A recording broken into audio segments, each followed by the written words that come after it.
Welcome to the How to Be Awesome at Your Job podcast, the show where brilliant professionals share how to sharpen the universal skills required to flourish at work. Enjoy more career fun, wins, meaning, and money with your host, Pete Makaitis. Hello, and thanks for joining us here for episode 602 with Robert Glazer. Robert has some excellent perspective on how to find greater clarity and accelerate your development. So you'll learn 1, how to know if you're living below your potential. 2, how to clearly define your core values and purpose. And 3, the small wins that lead to tremendous growth. So if you want to check out the show notes or the transcript or the links to items that we reference here, drop on by awesomeatyourjob.com/EP602. And while you're at awesomeatyourjob.com, I encourage you to check out the Gold Nugget email list, which provides a summary email from each guest as the episode comes out on that day, as well as access to the vault of all of these summaries. That's called the Gold Nuggets over at awesomeatyourjob.com. Now, here's a bit about Robert. Robert Glazer is the founder and CEO of Acceleration Partners, a global partner marketing agency and the recipient of numerous industry and company culture awards, including Glassdoor's Employees' Choice Awards 2 years in a row. He's the author of the inspirational newsletter Friday Forward, author of the Wall Street Journal and USA Today bestseller Elevate, and of the international best-selling book Performance Partnerships. He is a sought-after speaker by companies and organizations around the world and is the host of the Elevate podcast. Big thanks to Robert for sharing his wisdom with us. And big thanks to our sponsors. Check them out.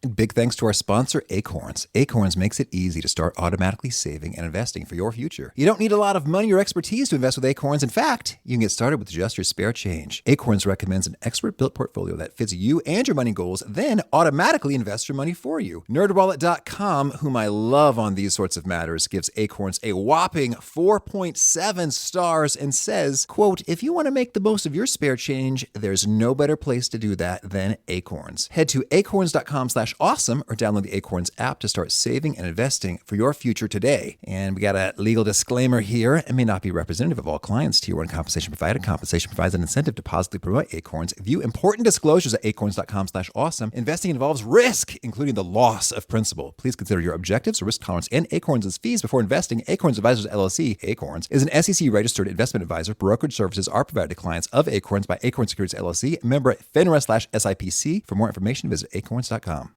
One sponsor to check out is Harvard Business Review. This brilliant magazine, published at hbr.org, is the leading destination for smart management thinking. Fun fact, HBR has been mentioned in 108 episodes of the show. That's because HBR has great stuff that comes up often. They've got explainer videos, podcasts, real-world case studies, and much more. I think of HBR each night that I put on my special orange glasses. Their article, Will Blue Light Glasses Improve Your Sleep?, revealed that those who wore them reported better sleep and a 7% improvement in work performance as compared to those who wore the sham glasses. So I cite HBR anytime anyone tells me that I look silly wearing them. Now, much of HBR's content is available for free when you sign up at their site. Subscriptions that get you unlimited content cost $10 a month. If you visit hbr.org/subscriptions and enter the promo code AWESOME, you can save 10% off of that subscription. Again, to save 10% off of your HBR subscription, go to www.hbr.org/subscriptions and enter the promo code AWESOME. Here is Robert. Robert, thanks for joining us here on the How to Be Awesome at Your Job podcast. Thanks for having me, Pete. Well, I want to dig into so much of your wisdom, but first I got to hear, you biked from London to Paris within 24 hours. First, how is this possible with water? And second, tell us the story. Yeah, our London team created an industry event, the fundraiser to bike in 24 hours. I get to hang out with the London team, support the industry. So I flew over on the first day of school. So yeah, you bike from London to the south, and then we slept on a ferry for what I thought was 3 hours, but we lost an hour. So it was even less than I realized. And then basically like pitch black at 5 a.m, we land on the other side and start biking, and you wake up and you realize you're in like the middle of Normandy.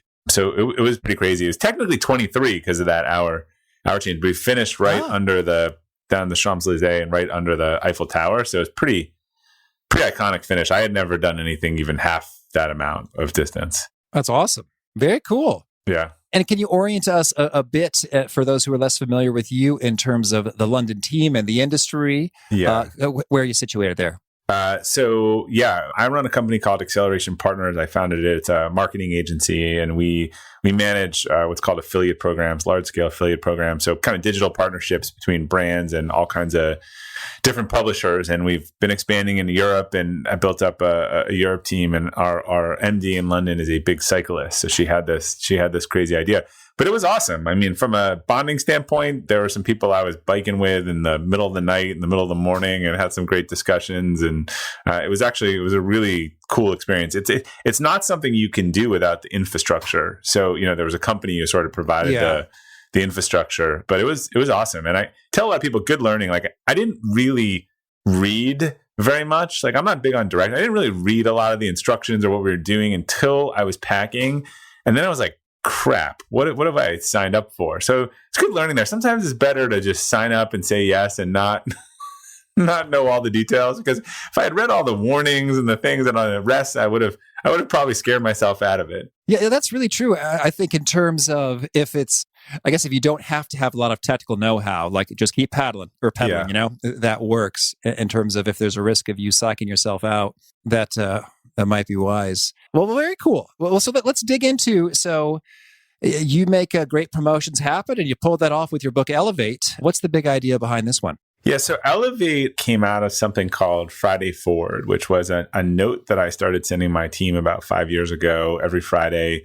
It was originally called Friday Inspiration. It had tips, self-improvement. I decided to improve my morning routine and was told to read something positive. And a lot of the positive stuff I was reading was a little rainbow and unicorny. It didn't do it for me. So I decided I'd write something that would encourage our team to kind of want to get better or do better. It wasn't about our business. And it started to get shared outside the company. I realized it because without your permission. Without my permission. Teammates would write back and they'd say, yeah, I did that. That's really cool. But also I shared this with my husband and he shared it with his company. And I sent it to a few entrepreneurs after a conference because I said, I've been doing this with my team and I've gotten really great feedback and I've enjoyed doing it.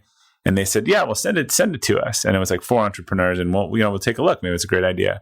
And one started his own and has done it till this day. And the other 3 good entrepreneurs said, this is great. We'll just send this to our teams on Friday. And that made me think that it might have value outside the company. So I sort of opened it up so other people could sign up for it and renamed it Friday Forward because they've been forwarding. And I look up 5 years later and there's a couple 100,000 people in 60 countries reading it on a Friday, which is just totally crazy. That is awesome. Well, so then what are some of the main sort of themes and messages that are resonating so much and being useful for people here? Sorry, now I realized I failed to answer the question. Oh, starting to give you the bridge. So I went to write a book that was a sort of synopsis of Friday Forwards, and an agent sort of pushed me to, what was the story? And what happened was I spent some time thinking about what were we doing as a company to grow so quickly and how are we investing in our people? What had I done to really make huge changes in my life a couple of years since I had started it?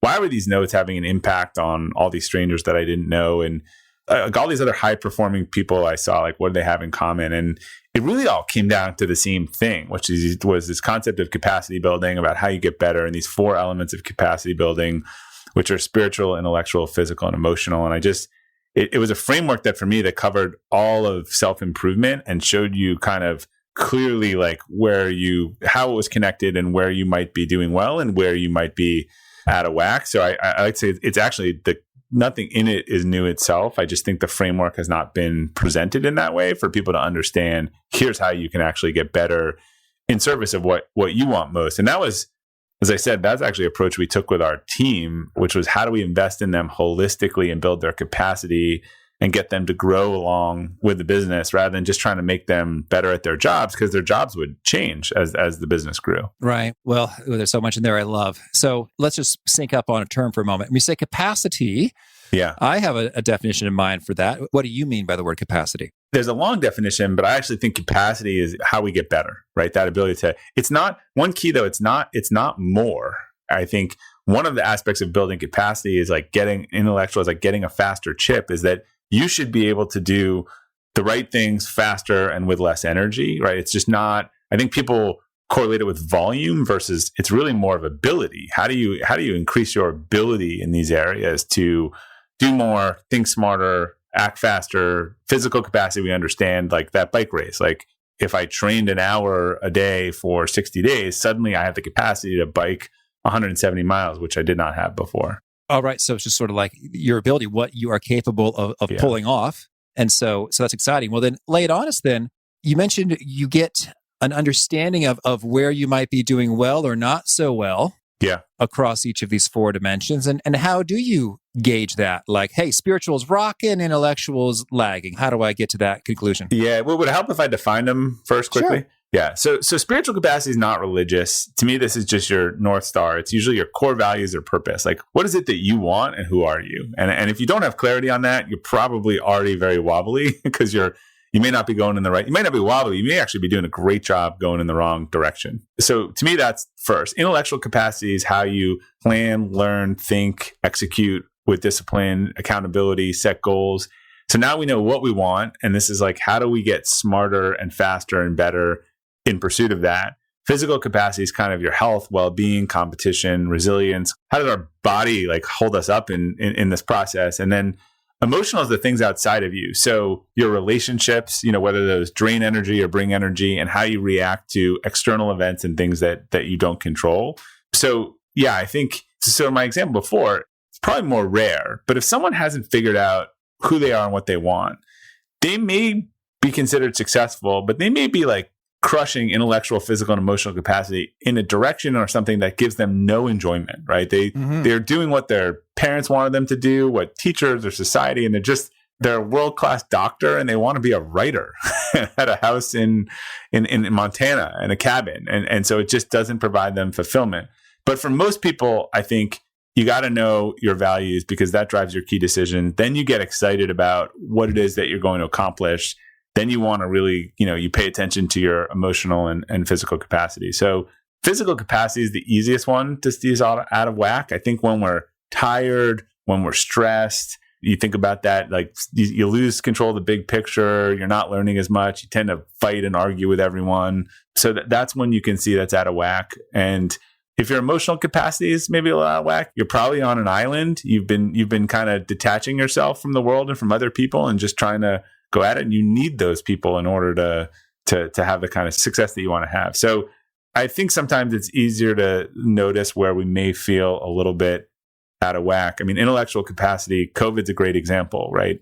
Restaurant industry. You had people shut down overnight, and there were people who sort of threw up their hands and said, well, guess we can't be a restaurant. And then there are others who were like, we're going to figure out what we're going to be to keep people employed. And they learned delivery the next day, and they set up meal kits, and they just dove in and said, we got to do to keep our people employed. Yeah, that's great. Well, so then let's see. So thinking about our audience and your people in terms of professionals, is there an area you tend to see more often than the others popping up as needing more of a boost than the others?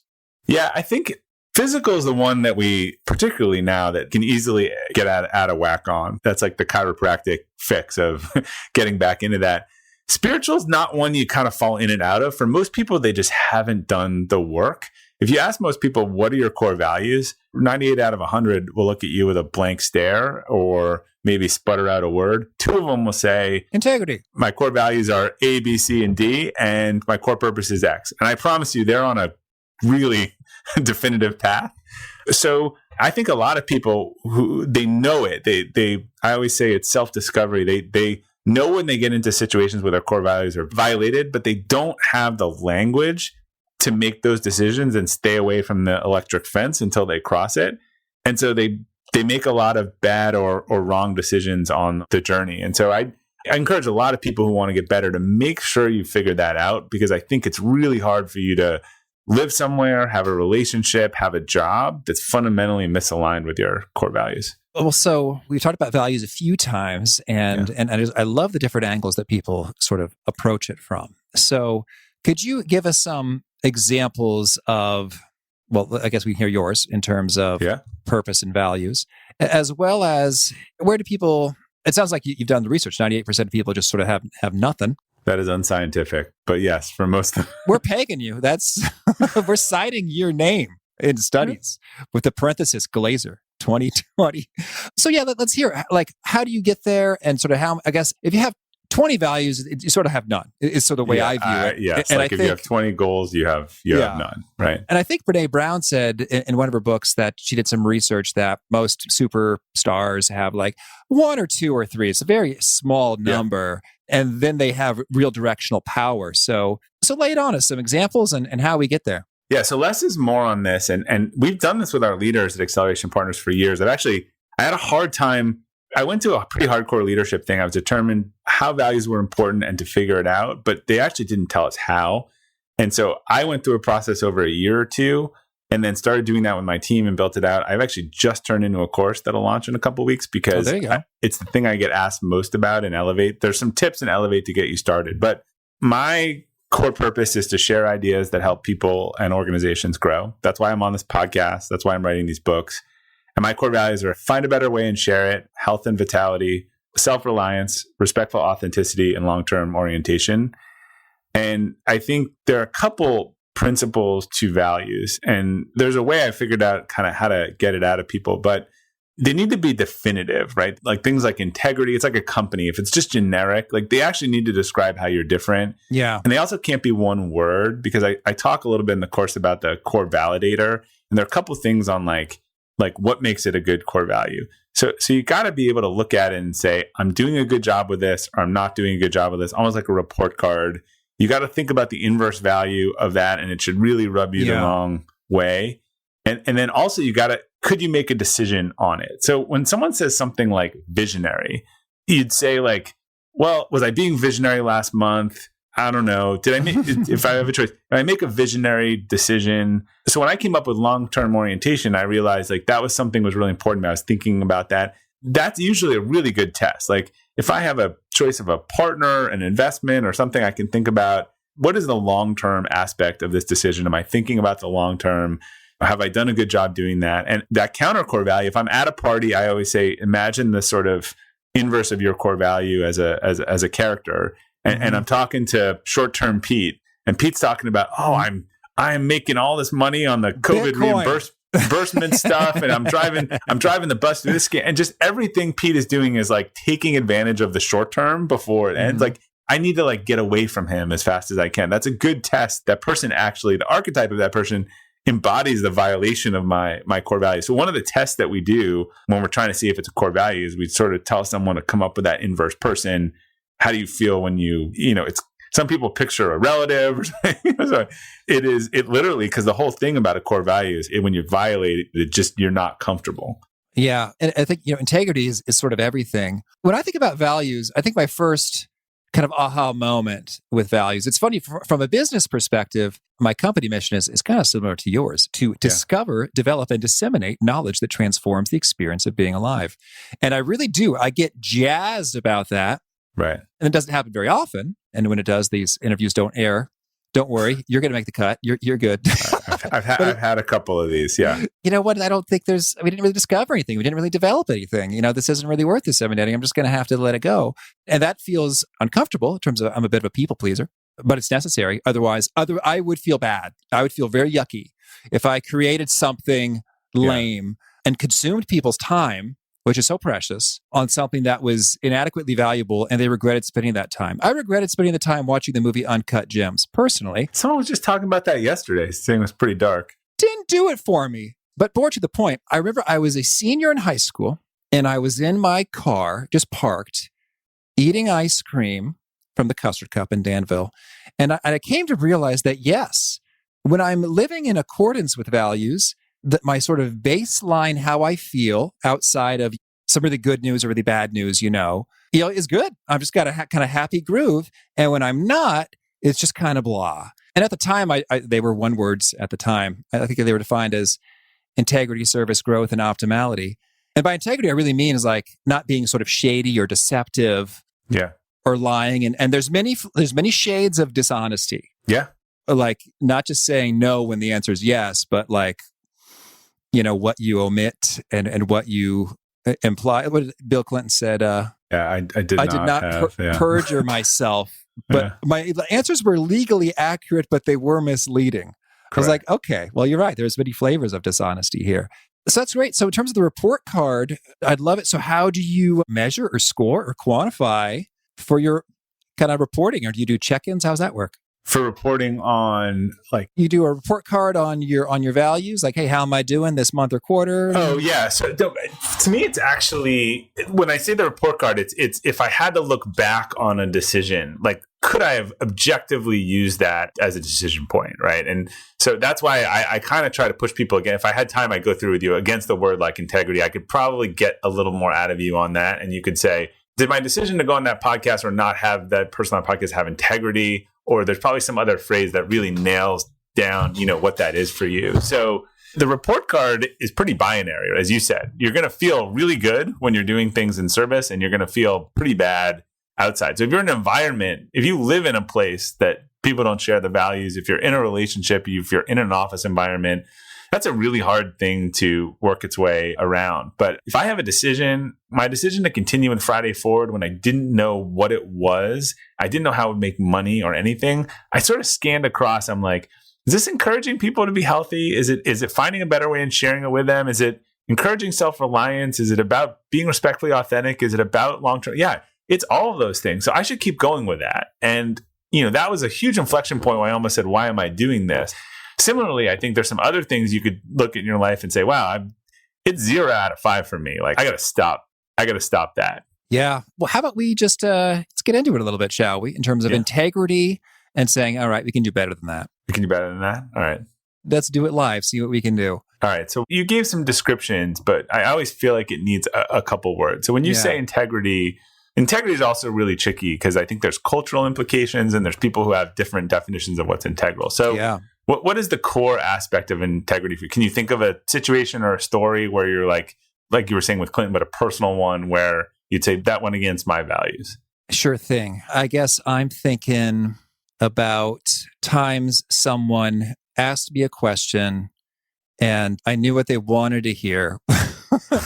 And I told them a version of things that was sort of shaded in what they wanted to hear, as opposed to the most factual, clear picture of reality. Yeah. And that felt yucky. And I don't care to do that. So I often gear people towards, and not because mine is a very specific, but the word authenticity as a modifier tends to work better than integrity. And because I think a lot of people, it's like mine's respectful authenticity. I said the core value is this unique blend of, and you can see this in my report cards when I'm 5, and you can see it in some of the things that we've done. I like being honest with people. I like being direct with them, but also respectful and not in a way that is helpful, and not like, there's a lot of people who are direct who sort of don't mind hurting people or injuring them in the process. Robert, you suck. Fix it. Versus like, you might not have a career in this, and let me figure out how I can get a career in something else. So it's important for you to be authentic, right? It sounds like it's important to you voice. Why in that case did you tell the person not what they wanted to hear? Well, I guess it's a temptation towards people pleasing. Yeah. As well as sort of maybe there's kind of opportunities that I want and I don't want to see disappear. So you probably actually will have the rare thing, and this was very similar on someone on my team that had, you can have core values that are in conflict. And so you need to be clear about hierarchical, right? Yeah. So if being authentic, and she had something very similar, like I like to please and make people feel good, and I like to be authentic. And I said to her, so what happens what if telling them the truth means not, making them happy in the short term? And she was really clear that if push came to shove, it's the other one. So probably it's similar for you in terms of the verbiage, but you have one around making people happy or making them feel welcome or something like that. And usually that'll tie to something childhood, like direct experience, or something maybe where you weren't welcome or your feedback wasn't welcome. But then that authentic piece will conflict with that sometimes a little bit too. Mm-hmm. Yeah, that's good. That's good. Well, so let's maybe completely shift gears in the sense of, so we talk about values and purpose and how that takes some deep reflection and work to arrive at it and get it. What are some of the quick wins, the tips and tactics that can practices that can give us a boost to some of the other dimensions of capacity in a jiffy? Yeah, like I said, spiritual is one that's requires some work. The other ones you can kind of make some quick wins each day. That one's kind of a different commitment. And I do think that's a process you should go through each day. You make a list, you do that. In the overview in the book, I explain about how to start the list building and look for themes. But a common one in intellectual is just changing your morning routine, right? Getting up, not turning on the TV, not turning on the news, not turning on the phone, reading, writing, making maybe a list of the top couple of things you want to do today, kind of improve your morning so that you improve your day. I think that's a quick win for a lot of people on intellectual capacity. If they haven't tried journaling in the morning, or they haven't tried meditation, or just not waking up to the kind of onslaught of everything coming at you. Physical capacity, similar to what I said before, one of my biggest hacks there, and not that people are joining gyms now, but the best investment you can make is put down $50 on some event 4 months in the future, whether it is a 5K, a 10K, a London to Paris bike ride, because that's going to create this future commitment for you that encourages you to do the work the next couple of months. And it's actually the training and the practice, not the event, that gives you most of the value. And if you're running or training or going to something, that really helps build your resilience and your capacity, and you're going to feel better. And then the really easy one on emotional capacity is this concept called a relationship dashboard. Like, one of the things I talk about is the notion of these energy vampires. Like, do you have people in your life, family, business where you feel worse after spending time with them, right? You actually feel worse. And make this list. I wouldn't leave this one on your desk necessarily. What's very this? Open. But I've done this with people. So just 5 names on each list. Who are the people that you need to spend less time with? This doesn't mean you need a breakup. This doesn't mean you need to have a whole thing. It just means, like, I'm doing the thing every 4 days with this person and I'm fighting it. I'm just going to slow down the cadence, remove some energy, kind of pull away from that. And who are the 5 people that you feel awesome when you spend more time with, you learn, it's great, and you just haven't had that time, and you reallocate that, and you send them an email, and you set up a phone call, or you set up a coffee or a beer with them, outdoors. And you really just reapply that energy towards the people who are really pulling you up, not dragging you down. Yeah, that's excellent. Well, and so then I'd love to get your take then. Anything else you want to make sure to mention before we shift gears and hear about some of your favorite things? No, I mean, it's an ongoing process. I think one of the things about capacity building, and when you sort of read about it, how I describe it is, I don't think you ever master it. I think there's a shift, you get out of whack, you notice. I mean, even COVID, I've had a really hard time with physical. Both times that I've gone to launch my books about capacity building, I've burned out my physical capacity in the name of doing that. So you don't win this. I think it's this constant recalibration just to make sure your ball is gaining momentum and rolling down the right hill for you. All right, cool. Well, now could you share with us a favorite quote, something you find inspiring? Yeah, one of my favorite quotes is, and I heard it in a yoga class years ago, and I always gave credit to teacher in yoga class, but then I found out it was actually a pretty famous quote. But it's how we do anything is how we do everything. Whew. Yep. I could sit with that for a while. And how about a favorite study or experiment or bit of research? I'm fascinated with all of the research on cognitive dissonance. And I think one of the best books I've ever read in terms of real world applicability is called Mistakes Were Made, But Not By Me. And it's on cognitive dissonance. And it actually kind of explains, I think, a lot of what's going on in society now with our entrenched positions and our sort of defense of the indefensible sometimes, which is that one of the things they show is, like, when you're kind of in too deep on a position, you need an out because you don't want to believe like you're a fool. So cognitive dissonance is our inability to hold these two incongruous ideas at the same time. So one of the things that she noted in her study is that when these people come out and predict the end of the world, they've done over time, and all of the followers sort of follow them, and then the world doesn't end, and they say, oh, I got it wrong, and they pick the next date, everyone doubles down on them. No kidding. Because it's psychologically, but when you think about it, your choices are, oh, they got it wrong and whatever, versus like, oh, I was a total idiot and I was duped by this person. So it's really, I actually think that, wow, that's eye-opening. Everyone should study cognitive dissonance, because if you're dealing with other human beings and you understand, the other study from that book that I found equally as interesting was that when DNA evidence came out and they went back and let people out of prison, who had been wrongfully put in jail for life, the prosecutors, who are all retired, who put these people in jail, came out of retirement, doubled down, and tried to prove that they were guilty, even though this evidence exonerated them. And it's the same concept, because they were saying these two ideas, like, I'm not a bad person. I wouldn't have put the wrong person in jail. Therefore, they have to be guilty, right? And they just, that was the only way that they could reconcile that. Not that they had made a mistake, but that something was wrong with the DNA evidence. So they were going to double down and try to prove that they were guilty. Boy, that's such a wake up call just in terms of like our humility and being able to adapt and change our view and to be able to say I was wrong. Right. Is that as a human species, we don't do that so well. Like that's eye popping, that stat. I thought half-ish of folks would say, oops, wrong guru. Oh, boy, is my face red. I guess I'll go find somebody else. But no, you're saying just about everybody stuck with them.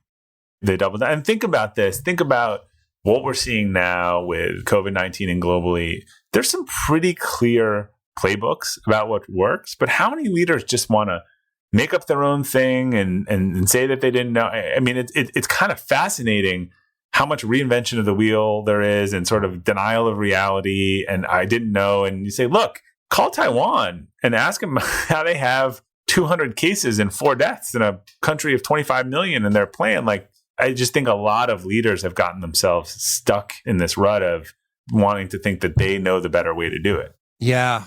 Well, I think it might have been the movie or documentary Fog of War, which talked about like military leaders and just sort of the hard reality that you got to face up to is that over the course of your career, you're going to make mistakes that get people killed. Yeah. And that's the weighty responsibility that's on you there. And to not sort of not sugarcoat it or run from it or justify. Oof, you're giving me a lot to chew on already from a quote and a study. That's part of this thing called the Stockdale paradox from Jim Collins, which is Admiral Stockdale, who survived, I think, 10 years in a labor camp and torture. And he just said he was resolute that he was going to get out and it was going to be the defining part of his life, but he was always realistic as to that it was going to be bad. And then and everyone who didn't make it through, was overly optimistic. So it was just, he always talked about the remaining optimistic in the long term, but sort of accepting the brutal facts and the reality, right? And a lot of people have made mistakes in this, and certainly they should make mistakes in something that's totally new. But very few have been willing to say we made a mistake and we're switching it, or that was wrong, or there's just that dissonance of I wouldn't do that. And I think we would understand how people dealing with something they'd never done anything before would make some mistakes. And I think we'd admire them all the more, for their courage and humility and honesty. Well, thank you. And how about a favorite book? I do love that book, Mistakes Were Made, but Not by Me. That's the one I tend to recommend. I like Atlas Shrugged. I've read it twice. It's such an amazing story. If you haven't read Ayn Rand's books, I know some people don't agree with her philosophy, but I just think her writing and character development is amazing. And how about a favorite tool? You've got a book about how to make virtual teams work. So I imagine you've seen a lot of tools. So lay it on us. What are some of your faves? I always love my OneNote or Evernote. I mean, it's amazing how much if you organize something, you always go back and find it. But in the virtual world, I actually think some of this video software, asynchronous video, where you can send someone a note, reach out to them. People use it for sales and for marketing, and it's always very personable. I've even used it because the need for communication in a virtual environment goes up. And there's things you need to communicate, and it's nice to have the context of a meeting, but I don't need to get everyone on that to listen to a monologue. So sometimes I'll just record the speech I want to give or the note I want to give and just send it out to everyone to listen at their own answer. Or someone wrote me an email a month ago about a really complicated issue. I had been doing more of this asynchronous email. I realized that email reply was going to take an hour. Yeah. And because it was had to be delicate, I just turned on the video and I said, hey, X, I know this is complicated, but I've been thinking about it. I really want us to do this. Here's why, blah, blah. And it doesn't have to be clean in a video, right? But I'm not going to send an email with tons of mistakes or ums or whatever. So just that 5-minute video, she wrote me back. She's like, I got it. We're on the same page. And that's when I started to realize, just changing some of the modalities about how we communicate in that environment. Oh, totally. And from a word count perspective, I mean, most of us can speak about 3-ish times faster than we type. Yeah. Automated dictation isn't the best. So for asynchronous video, I'm loving Loom myself. Yeah. What is it that you're using? We use Loom. Vidyard is another one that's popular. And it's called Vidyard. Vidyard. Okay. I think Vidyard. I might have the exact spelling or pronunciation wrong. And sometimes I'll just pop on Zoom and record. Oh, sure. But yeah, Loom, our team has used Loom and you stand out. I mean, think about all the sales pitch emails and the stuff you get today. And I've always laughed when someone sends me a video or it's interesting or it's personable. Look, In a tough time, it is better doing something quality at a lower volume than relying on low quality, high automation. It just doesn't. Oh, yeah. It's funny. For about 2 months into COVID, I feel like people laid off their automation and felt a little bad about it. Then they just started like throwing like, I know these are difficult times for you, but are you interested in a blah, blah, blah, blah, blah. And like that kind of, to what you were saying about the spirit and the letter of the law, like I know you just threw the sentence in there, but you really didn't seem very authentically like asking me how things are going for me.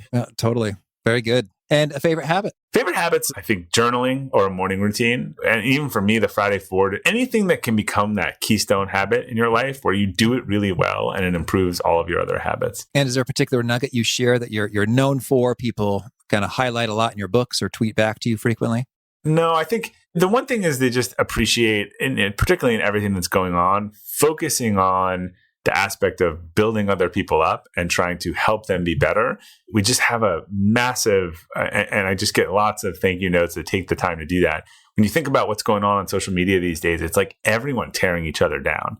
And just think about how much energy that takes versus if you were to go online and actually try to prop someone up for a day, and the vicious circle versus the vicarious circle. And if folks want to learn more or get in touch, where would you point them? Yeah, so I've got everything all integrated at robertglazer, glazer.com. You can get sign up for Friday Forward there, see the books, join my podcast and some other articles and interesting stuff there. Okay. And do you have a final challenge or call to action for folks looking to be awesome at their jobs? Yeah, I mean, I like that how you do anything is how you do everything. I think really take the little stuff. You know, the thing you don't want to do, just do the little things better every day. And one of my favorite stories of Friday Forward is Anne Marnicow, who's actually going to come to my lunch party, one of the top female venture capitalists in the world. She got her big break, like as an intern in an engineering office. Like her dad was always about doing everything well. Like I was going to make really good coffee, really good donuts. And she got asked to give a tour, and the guy turned out to be the CEO of HP, and he invited her to come for an internship, and it really like kicked off her whole career. So just always reaffirms to me, like you have the ability right now and what you're doing today to do a good job at it, or the ripple effect, or sort of mail it in and then have the ripple effect of that. Yeah, I love that so much. And it reminds me of my mom's story. She worked at a credit union, and then she noticed that the CEO of the credit union was vacuuming the floors after work. She's like, I know how to vacuum floors. And so she volunteered to vacuum the floors. And because she showed that initiative, she was just like above everybody, and thus was sort of selected, groomed to be the successor. And it just shows what that can do when you put in that extra effort and go for excellence there. Absolutely. It's actually often the little stuff, right? And that sort of builds our personal brand, and that we're definitely living in a world of personal brands these days. Robert, this has been a treat. I wish you lots of luck with Elevate and all your adventures. Thank you very much. Thanks for having me. I really appreciated Robert's take on the values being something you could really use as decision-making criteria. And that is one indicator for whether or not it's really a value and it's doing some good work, as well as the notion of it being binary in terms of your reflection and putting it into a report card. So great clarity, because the word values gets thrown around a lot. And I think Robert really brought some extra depth to it to make those all the more meaningful. So again, the show notes, the transcript, the links to items we've referenced are at awesomeatyourjob.com/EP602. If you haven't already, I recommend you push subscribe. You'll catch our next guest. Liz Kislick has some pro tips on managing conflict. Hope to catch you there. And peace. Thanks for listening. To get the most out of the show, we recommend 2 key things. First, check out the extra resources at awesomeatyourjob.com. You can find this episode's transcript and links, as well as the perfect episode for your situation. You can search the full text transcripts of hundreds of episodes or explore episodes tagged by topic and competency covered. Second, subscribe to the podcast and get future episodes automatically. You can subscribe by telling Siri and several other smartphones and speakers, subscribe to the How to Be Awesome at Your Job podcast, or by tapping subscribe in your podcast player of choice. If you'd like some extra help figuring out podcasts and how subscriptions work, visit awesomeatyourjob.com/subscribe for guidance. Hope to catch you on the next episode of How to Be Awesome at Your Job.